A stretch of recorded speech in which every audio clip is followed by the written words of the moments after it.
Enseignement gastronomique et ménager. Robert de Joly n'était certes pas un cordon bleu, mais il avait cependant décidé de préparer lui-même sous sa tente et surtout plus tard dans sa roulotte la nourriture de ses coéquipiers.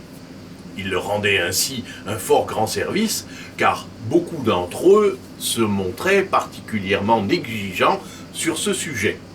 Pourtant fondamental, puisqu'il était nécessaire de demeurer en bonne forme pendant toute une campagne estivale où ne manquaient pas les explorations pénibles.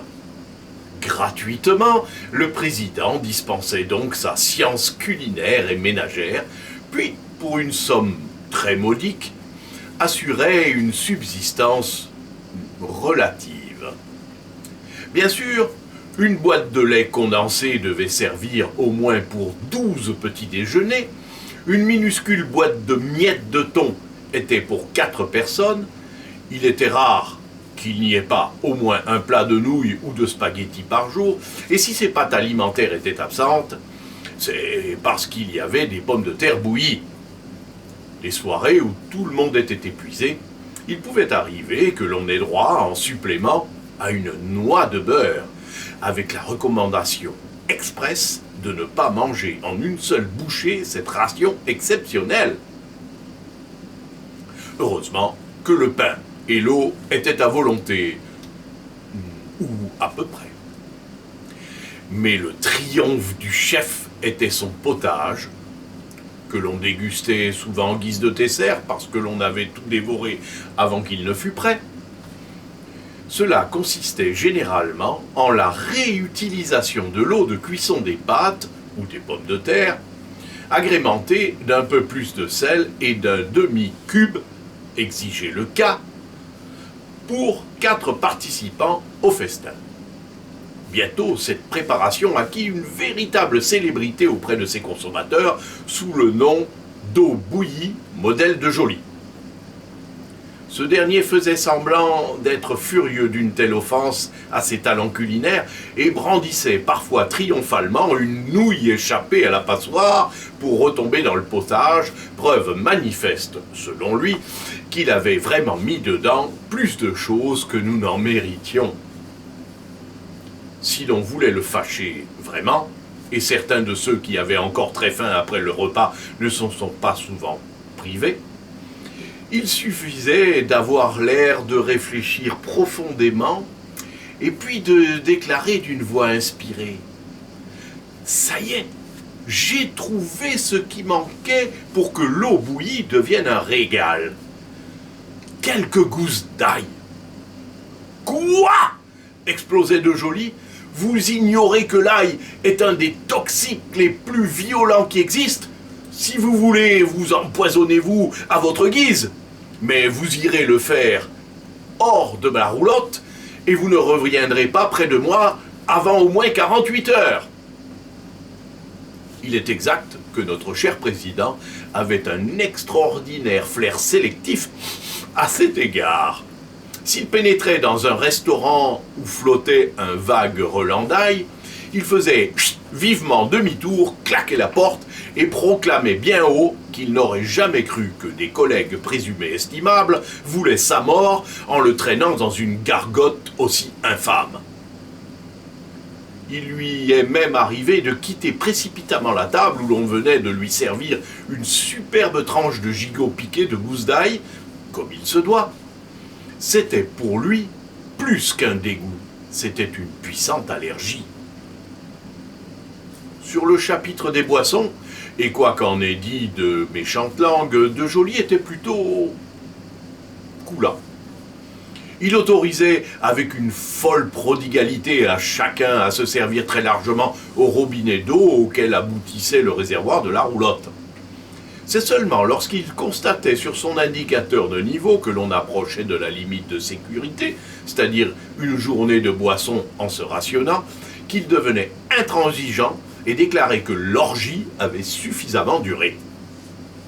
Par ailleurs, le vin n'était pas formellement interdit, à condition que l'on achète soi-même en supplément ce liquide inutile et que l'on en consomme rigoureusement pas plus d'1/4 de litre par repas. Dans les très grandes occasions, le président condescendait à s'en laisser servir quelques gouttes, pourvu évidemment qu'il ne s'agisse que du vin blanc sec et d'une bonne année.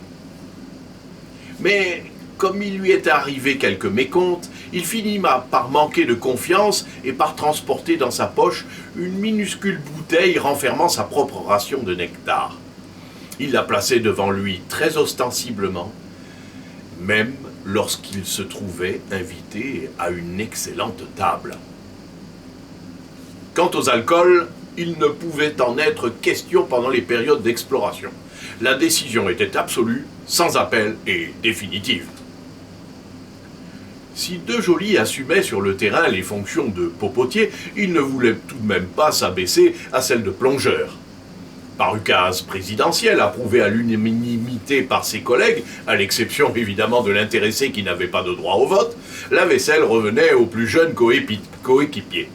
Lorsque celui-ci, faisant contre mauvaise fortune bon cœur, plein de résignation et quelquefois même de bonne volonté, mais encore naïf, s'approchait du minuscule évier lavabo de la roulotte avec l'intention manifeste de laver les assiettes et les couverts, c'était un véritable rugissement. Où vous croyez-vous, jeune homme, pour faire un tel gâchis de liquide ? Vous oubliez que notre réservoir est limité, qu'avec votre soif immodérée, vous venez déjà de la sécher à moitié, que demain il va falloir perdre 2 heures, déplacer la roulotte et dépenser ainsi des litres d'essence pour aller refaire le plein au seul point d'eau qui se trouve à 20 km à la ronde, que pour faire ma toilette, je ne consomme pas plus que la valeur d'un verre par jour, et vous voulez maintenant employer plusieurs litres pour faire un mauvais nettoyage ? Mais c'est inconcevable. Où donc avez-vous été élevé ? Puis, devant l'air ahuri et tout pantois du novice, le maître voulait bien s'abaisser à donner une leçon d'art ménager. Vous allez emporter toute la vaisselle jusqu'à 10 mètres de la roulotte, et vous la poserez par terre sur une pierre plate bien choisie. Vous arracherez ensuite une grosse touffe d'herbe, en prenant soin de conserver la terre qui tient aux racines. Avec cette face terreuse, vous gratterez chaque assiette pour bien enlever toute trace graisseuse. Qu'est-ce que vous avez tous à rire ? Vous avez l'air de croire qu'il n'y a pas de graisse dans ma cuisine ? On vous en fera de la popote à 21 francs par jour, bande de goinfres. Je reprends. Après avoir enlevé toute trace graisseuse, j'ai bien dit, vous retournerez votre motte avec la partie herbeuse, vous essuierez soigneusement chaque assiette.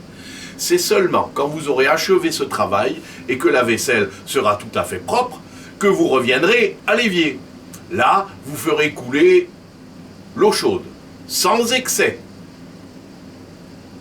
Sur chaque assiette et chaque couvert, vous les rangerez sur l'égouttoir, puis les frotterez avec ce torchon. Pas celui-là, c'est ma serviette de toilette, malheureux. Enfin, vous les mettrez ici, dans ce placard. Et n'y passez pas 1 heure, vous devriez déjà être revenu. Dans 10 minutes, j'éteins et nous dormons tous. Après de tels enseignements et une si parfaite tenue de maison, il est permis de déplorer l'injustice flagrante des guides Michelin qui n'ont jamais fait figurer la roulotte de Joly dans leurs éditions successives, ni avec les 5 couverts entrecroisés désignant les restaurants de grand luxe, ni avec les 3 étoiles des meilleures tables de France. Sans doute revenions-nous assez amaigris des campagnes spéléologiques avec notre cher président. Mais comme il disait lui-même, avant, vous étiez plein de graisse. Maintenant, c'est tout du muscle. Et c'était vrai.